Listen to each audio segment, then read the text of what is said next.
Čeká nás spousta magie na tomhle našem výletu do Godricova dolu. A já jsem si tady četl, že v tomhle místě, tenhle Godricův důl, tomu se pojí taková kouzelná bajka od Barda Beatleyho. Víte, kdo to je? Ne. To je spisovatel bajek. Bajka se možná stala, možná ne a bude na nás, abychom zjistili, co je na tom pravdy. Ale abychom vůbec věděli, co to je za bajku, tak já vám ji nejdřív přečtu.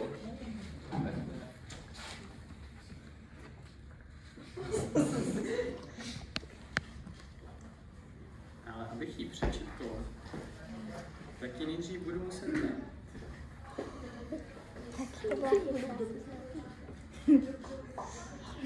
To je mega dobré. To bude vždycky možné.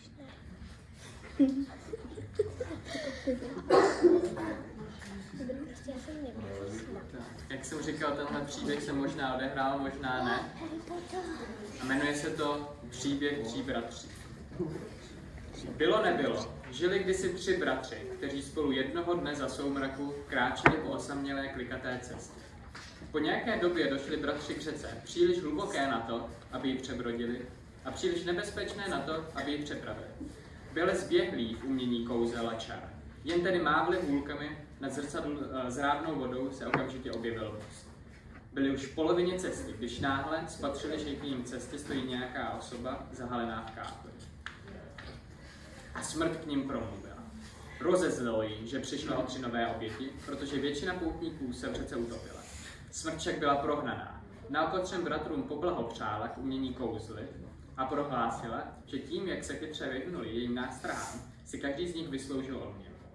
Nejstarší z bratří, který byl podvahy velice svádlivé a bojechtivé, požádal o hůlku, jež by měla větší kouzelnou moc než kterákoliv jiná. O hůlku, s níž její majitel zvítězí v každém souboji. O hůlku, hodnou kouzelníka, který přemohl smrt. I přešla smrt černému bezu, rostoucímu na břehu řeky, z větve visící nad hlavou, a stvořila hůlku a dala ji nejstaršímu bratrovi.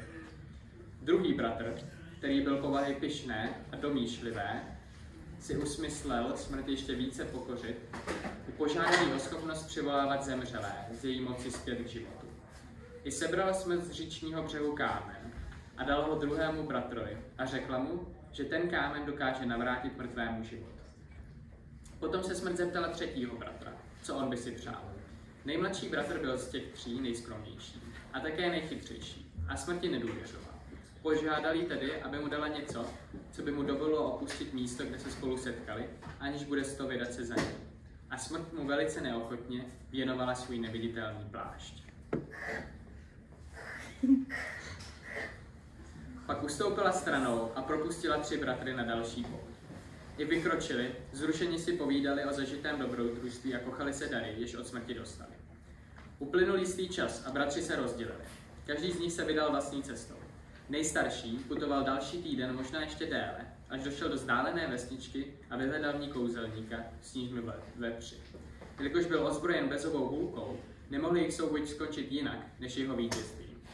Poté nejstarší bratr nechal mrtvého nepřítele ležet na podlaze a odešel do hostince, kde se pyšnil a chvástal mocnou hůlkou, již vydobil na samotné smrti a prohlašoval se za neporazitelného. Ještě téže noci se k loži nejstaršího bratra, opojeného vínem, potichu přiklezl jiný kouzelník. Zloděj spícím hůlku sebral, aby se ochránil před jeho pomstou, podřízl mu hrdlo. A tak se smrt zmocnila prvního z bratří. I druhý bratr zatím doputoval z cest do vlastního domu, v něm žil úplně sám. Doma vytáhl z kapsy kámen, jímž bylo možné povolat smrtvé zpět na svět, a 3krát jim otočil v ruce. Na to se před ním k jeho údivu a radosti objevila ta, o níž kdysi doufal, že bude jeho ženou. Leč při mladém věku zemřel. Díka však zůstávala smutná a chladná, jako by jí od něj dělal neviditelný závoj. Ať se vrátila do světa smrtelníků, nepatřila do něj doopravdy. A velice trpěla. Trvalo to dlouho, předlouho, až prostřední bratr dohnán beznadějnou touhou k šílenství, stáhl na sebe ruku, aby mohl být skutečně s ním. A tak se smrt zmocnila druhého ze 3 bratří.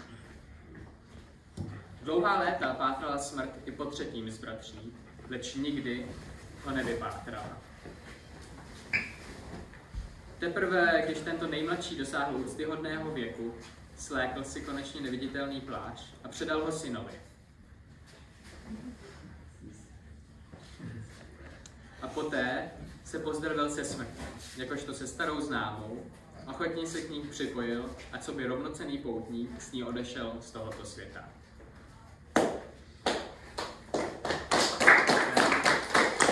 Doufám, že se nám tato bajka líbila, že jste v ní našli spousta moudra. Můžete ještě jednou zatleskat tomuto amatérskému divadelnímu spolu Hanousek.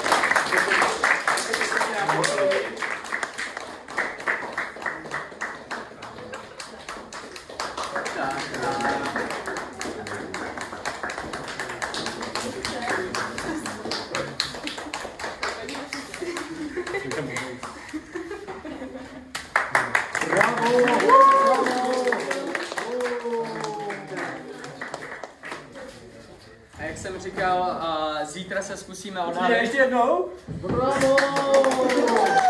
Amatérský spolek Hanousek.